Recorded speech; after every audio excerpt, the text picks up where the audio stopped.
Do you suffer from low self-esteem, just like I did? I remember I suffered for years. Over 15 years I suffered from low self-esteem. It was because of narcissistic abuse. It was because the people around me constantly put me down, constantly criticised my weaknesses. They constantly told me how rubbish I was at everything. I could never do anything right. And that ended up turning out to be low self-esteem for me. And I really struggled with that for years and years, and that led to depression, and that led to so many difficulties in my life, getting into relationships with people that weren't even right for me. It was because I never felt like I was good enough. It was because I never felt like I could get the person that I really deserved to be with. So what does low self-esteem look like? What does it look like to you? I remember for me, it looked like turning on myself, picking myself apart. I was disgusted with everything. Every single part of myself, the way I looked, my mind, my brain, the way I thought, the habits, the patterns, the loops, everything I ever did. I just hated it. I hated me. I despised myself. I always had that feeling of never being good enough. I remember I would always blame myself for everything. I remember apologising all the time for every single thing, every move I ever made. I was even apologising to myself in my own mind. It was really weird.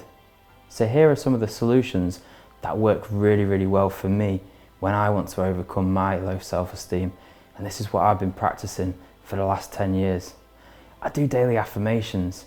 I talk to myself. I tell myself in the mirror that I am good enough. I tell myself in the mirror that I am worthy, that I'm good, that I'm okay, just as I am, just the way I am. I don't need to prove anything, not even to myself. I had to stop comparing myself to others. It was a really, really bad habit. I didn't even know I was doing it. That was really not helping my self-esteem.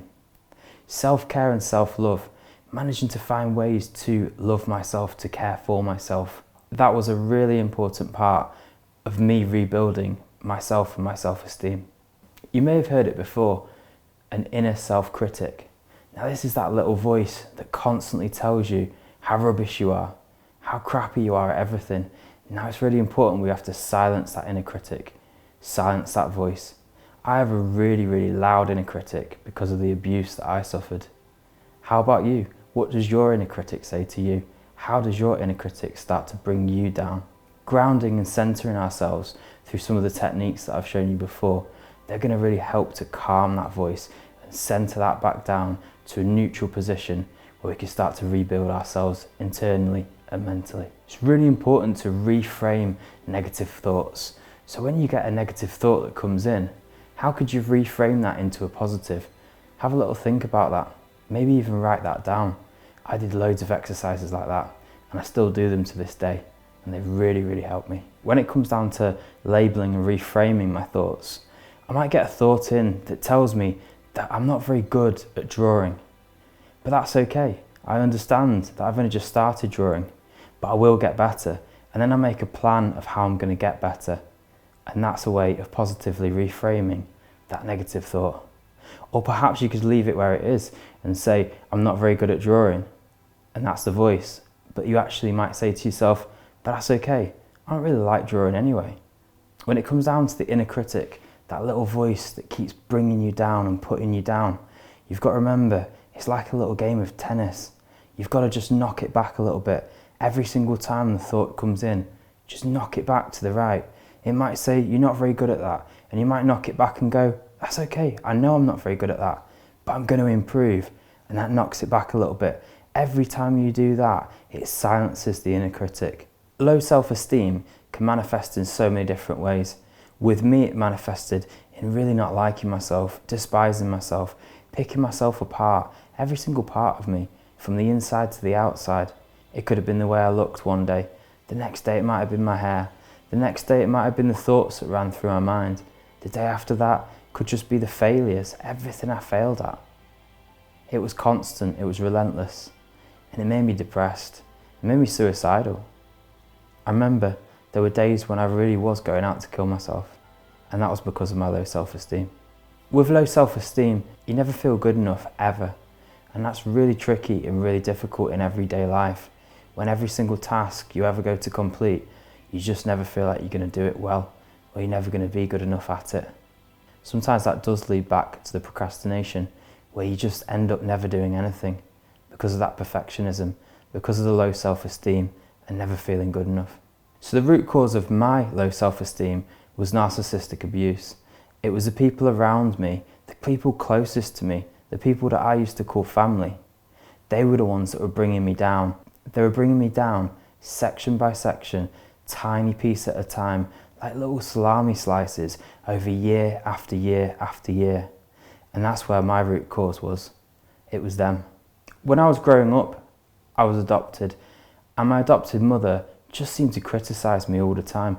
Over the last 20 years, I've had to rebuild myself step by step, day by day. I've had to use different psychological techniques to be able to do that. I've had to reframe different parts of my mind. I've had to go to psychotherapy, and we've had to retrain my brain. So we technically had to untrain it and then retrain it, put in better, more useful information into my mind. See, the mind reinforces what you believe. So if you believe you're not good enough, the mind will reinforce that. And that's what leads to the low self-esteem, to the depression, and in some cases, the suicide. It was really important that I had recognised a really bad habit. I was comparing myself to others, but I was doing it by accident. I didn't realise that I was doing it. Now, where that had come from, the root cause, was the people that I'd been around. They kept comparing me to everybody else. And then I started comparing myself to everybody else. And that was a really bad habit for me. Finding the awareness to this was the first step in me being able to stop doing that. Because it doesn't matter what everyone else is doing. It matters what you're doing. What do you care about? I find that social media is such a big player in the comparison of others. Grounding yourself is such a good technique when it comes to the comparison of others. Sometimes you've got to bring yourself back to this centre place, to this moment, to this minute right now, and focus on what you've got to do, what you've got to achieve. Maybe even look at your talents, your skills, your qualities, and forget about what everyone else is doing. That's over there. You're right here, centre, right now, this moment. What do you need to complete today? How are you going to better yourself? And what's the progression that you need to make today to make yourself better tomorrow? That's what's important, and not what everyone else is doing. It's really important that we understand and accept this is a continuous journey. I've had to rebuild my self-esteem over years and years and years, using different techniques. Every single day has been put into routines. I'm going to have to continue those routines for that growth, to keep building, to keep growing, because I want to be stronger mentally. This isn't just something that you can do once or twice and it's going to cure all. There is no cure all. It's really important that we put it into our daily routines, our daily rituals, and carry them out for the rest of our lives. Because when you see that person who looks uber confident, who looks like he's having the best life ever, it's probably not. It's probably just a front. And underneath, he or she has probably got to do work on themselves too. But the scariest part is they might not even realise it. And that puts you and I in the better position. At least we know what we've got to work on, and we're working on it every day.